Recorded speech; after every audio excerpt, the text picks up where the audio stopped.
कैसे हैं आप लोग। आशा करता हूँ आप लोग की पढ़ाई बहुत बढ़िया से चल रहा होगा। आज हम लोग डिस्कस करेंगे क्लास 10th का चैप्टर 4 सोशल साइंस का है, that is globalisation and the Indian economy. इस पोर्शन में हम देखेंगे कि जो ग्लोबलाइजेशन हुआ था उसमें स्मॉल प्रोड्यूसर को के साथ क्या हुआ, वो कम्पीट किए या पेरिस्ट मतलब कि नष्ट हो गए। नष्ट हो गए मतलब कि क्या उनको जो है अपने बिजनेस को शट डाउन करना पड़ा। तो ये एक तो हमने इसका पॉजिटिव साइड जो है इससे पहले वाले क्लास में हमने देखा था, impact of globalisation in India, तो वो हमने पॉजिटिव साइड देखा था। अब जो है इसके कुछ निगेटिव साइड्स भी होंगे जो हम इस क्लास में कवर करेंगे। ठीक है, हमारा एक साइट है www.fullexpand.com। जो भी चैप्टर हम कंप्लीट करते हैं उसके एक्सरसाइज का आंसर जो है हम इस साइट पे अपलोड कर देते हैं ताकि टाइमली जो है आप लोग अपने नोट्स को बना सकें और पढ़ाई को कर सकें। ठीक है, अब हम देखते हैं स्मॉल प्रोड्यूसर के साथ में क्या हुआ। तो for a large number of small producers and workers globalisation has posed major changes. उनके साथ जो है बहुत मेजर चेंजेस हुआ था। अब हम एक एग्जांपल्स लेते हैं। रवि नाम का एक इंडस्ट्रियलिस्ट थे जो उन्होंने जो है लोन लिया था। ठीक है, नॉर्मली बिजनेस स्टार्ट करने के लिए ह्यूज इन्वेस्टमेंट होता है तो उसमें जो है लोन लेना पड़ता है। और लोन लेकर के उन्होंने क्या किया था, होसूर, होसूर जो है आपका तमिलनाडु में है।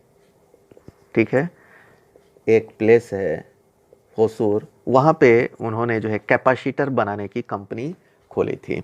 ठीक है, तो इनिशियली जो है after the struggle of 3 years, initially तो कम ही उसमें वर्कर्स थे, लेकिन आफ्टर 3 इयर्स क्या हुआ,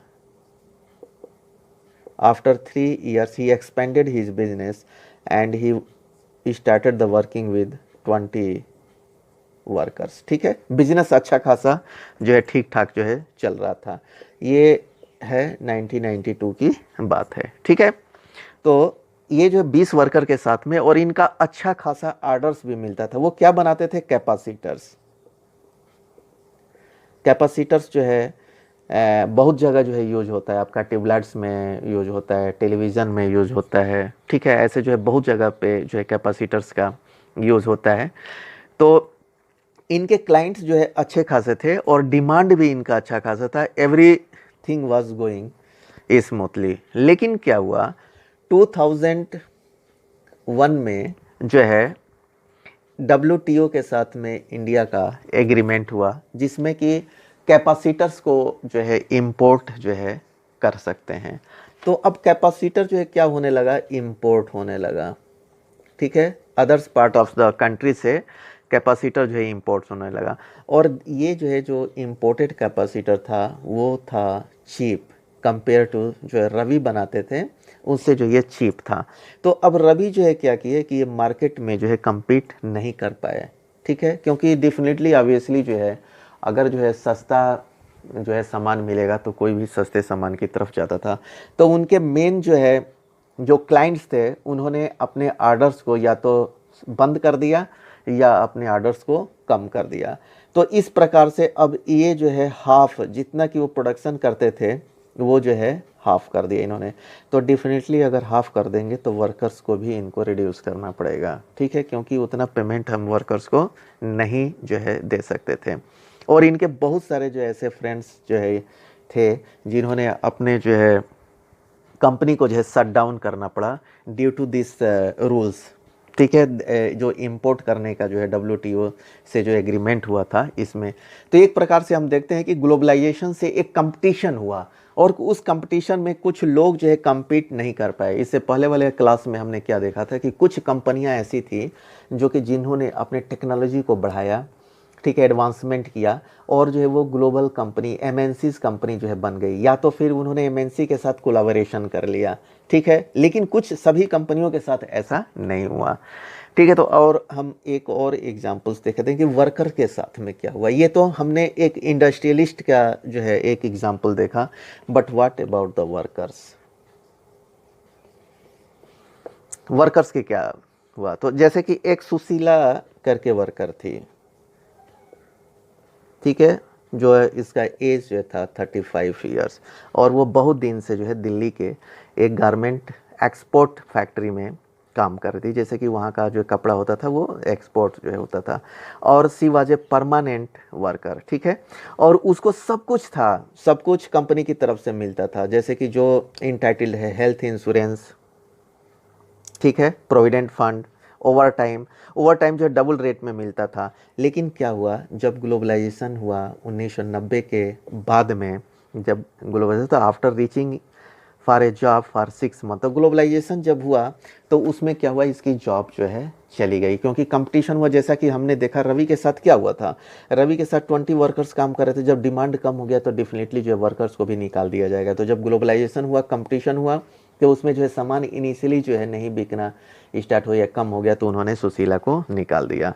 तो सुशीला के साथ अब क्या हुआ कि she search for a job, ठीक है, और 6 मंथ के बाद में she finally get a job 30 kilometre far from her home, ठीक है। अब ये आप बिलीव कर सकते हैं कि पहले जो है वो जो जॉब करती थी दिल्ली में, घर से जो है वॉकिंग डिस्टेंस या 3 to 4 किलोमीटर था, बट जो है 30 किलोमीटर दूर जो है उसको जॉब मिला एज ए टेम्पररी बेसिस, ठीक है। क्या टेम्पोररी बेसिस मतलब ये जॉब जो है सिक्योरिटी यहाँ पे नहीं है, कभी भी जो है जॉब जा सकती है। तो उसको से अर्ली जो है उसको 7:30 सी गोस एंड रिटर्न 10 PM, ठीक है। 7:30 मॉर्निंग में जाती है और 10:30 PM इन द नाइट वापस आती है। आप बिलीव कर सकते हैं कितना जो है हार्ड है, ठीक है। और जो है नंबर ऑफ वर्किंग आवर्स भी इंक्रीज हो गया। पहले तो एक फिक्स था कि 8 आवर्स जो है काम करना होता था, और जो है उसके बाद जो है जो होगा that will be the counted as over time and the individual will get the double amount of that how much he has worked, ठीक है। तो ये जो है वर्कर्स पे जो है क्या ये हुआ कि वर्कर्स के जो परमानेंट जॉब थे वो जो है चले गए, और जो है ये कन्वर्ट हो गया, जो भी जॉब मिला वो जो है फ्लेक्सिबल हो गया, टेम्पररी हो गया, कि जब काम होगा तो जो है जैसे कि आर्डर्स होगा तो काम रहेगा, आर्डर्स नहीं रहेगा तो जो है निकाल भी सकते हैं। तो ये वर्कर्स पे इम्पैक्ट हुआ ये ग्लोबलाइजेशन का। अब हम देखते हैं कि इसमें और जो स्मॉल स्केल इंडस्ट्रीज थे उस पे जो है क्या इफ़ेक्ट हुआ। तो जैसे कि बैटरीज है आपका, ठीक है, capacitors, plastic, toys, tyres, dairy product, ठीक है, एंड वेजिटेबल्स ऑयल्स, ये सब जो है छोटी छोटी इंडस्ट्रीज जो है बनाती हैं। बड़ी बड़ी इंडस्ट्रीज जो है नहीं बनाती है, छोटी छोटी कंपनियां जो है बनाती है, जो स्मॉल स्केल जो है इंडस्ट्रीज बोलते हैं, ये जो है बनाते हैं, इसको जो है मैन्युफैक्चर करते हैं। तो जो है बहुत सारे जो है इसमें कंपनियां जो है शट डाउन हो गई, और उनके वर्कर्स का जो है जॉब जो है चला गया, ठीक है। लेकिन यही जो है ऐसा स्मॉल स्केल इंडस्ट्रीज है जो एग्रीकल्चर के बाद सबसे ज़्यादा एम्प्लॉयमेंट जो है ये देती है, लेकिन इस पे भी इफ़ेक्ट पड़ा। बहुत सारे लोग इसमें, कुछ जो है तो बंद हो गई कंपनियां, कम्पीट ही नहीं कर पाई, तो उनके वर्कर्स जो है चले गए। तो इस प्रकार से हम देखते हैं कि स्मॉल स्केल इंडस्ट्रीज में भी इसका इम्पैक्ट पड़ा, ठीक है। अब जो है ये लार्ज एमएनसीज कंपनी जो है कैसे ये काम करती हैं, एक बार जो है हम इसको देखते हैं। तो जैसे कि कोई लार्ज एमएनसी कंपनी है, ठीक है, वो क्या करेगी कि जैसे गारमेंट इंडस्ट्री है उसका, ये गारमेंट इंडस्ट्री है इन यूरोप में, जैसे कि एक एमएनसी है वो गारमेंट इंडस्ट्री है यूरोप में।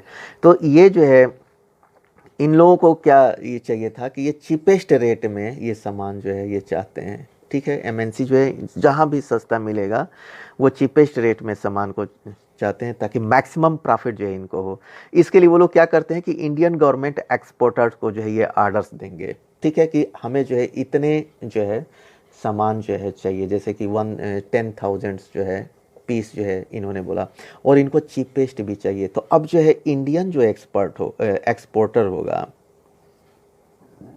उसके पास क्या ऑप्शन रहेगा, इसका भी मोटिव यही रहेगा कि वो अपने जो है प्रोडक्शन कास्ट को जो है कम करे, तभी जो है वो सस्ता जो इनको दे सकता है और इसको कुछ प्रॉफिट भी मिले। तो रॉ मटेरियल में जो है, रॉ मटेरियल में तो कास्ट को हम कम नहीं कर सकते, क्योंकि वो जो है जो कास्ट होगा वो होगा। तो अब कहाँ पे आएगा, कहाँ से ये लोग कास्ट को कम करते थे, ये लेबर कास्ट को कम करेंगे। ठीक है, क्या करेंगे, लेबर कास्ट को ये लोग कम करेंगे। Where earlier a factory use to employ worker on a permanent basis, now they employ worker only on a temporary basis. पहले क्या था कि इंडियन एक्सपोर्टर जो है परमानेंट बेसिस पे रखते थे, लेकिन अब जो है टेम्पोररी बेसिस पे वो लोग रखते थे। जैसे कि आर्डर मिला 10,000 का, जैसे ही ये 10,000 का आर्डर ख़त्म हो जाएगा, लेबर को जो है वो लोग बोलेंगे कि अब हमारे पास काम नहीं है। अगर इन कंटिन्यूएशन आर्डर्स मिलता गया तब तो इट्स ओके, अदरवाइज जो है ये लेबर को हटा देते हैं। तो इस तरह से ये लेबर कास्ट को जो है रिड्यूस जो है कर देते हैं, और इंक्रीज्ड वर्किंग आवर। ठीक है, और इनका क्या किया इन्होंने कि लेबर को जो है वर्किंग आवर जो है बढ़ा दिया कि भाई 8 घंटे की जगह पे अब आपको 10 घंटा काम करना है, और जो है the payment will be the same. तो इस तरह से 2 घंटे का जो है एडिशनल जॉब जो है इनको हो गया। तो इंडियन एक्सपोर्टर्स का जो प्रोडक्शन कास्ट होगा वो कम होगा, और एमएनसीज को वो लोग कम दाम में जो है ये दे सकते हैं। ठीक है, तो इस तरह से हम देखते हैं कि इसका जो है कितना इम्पैक्ट हुआ, वाइडली जो है इम्पैक्ट हुआ। ठीक है, चारों तरफ जो है ये ग्लोबलाइजेशन का जो है इम्पैक्ट हुआ है। तो इस क्लास में हम इतना ही कवर करेंगे। जिन बच्चों ने चैनल को सब्सक्राइब नहीं किया है, आप लोग चैनल को सब्सक्राइब कर लीजिएगा, ताकि वीडियो टाइमली आप लोगों को मिलता रहेगा। Okay, thank you.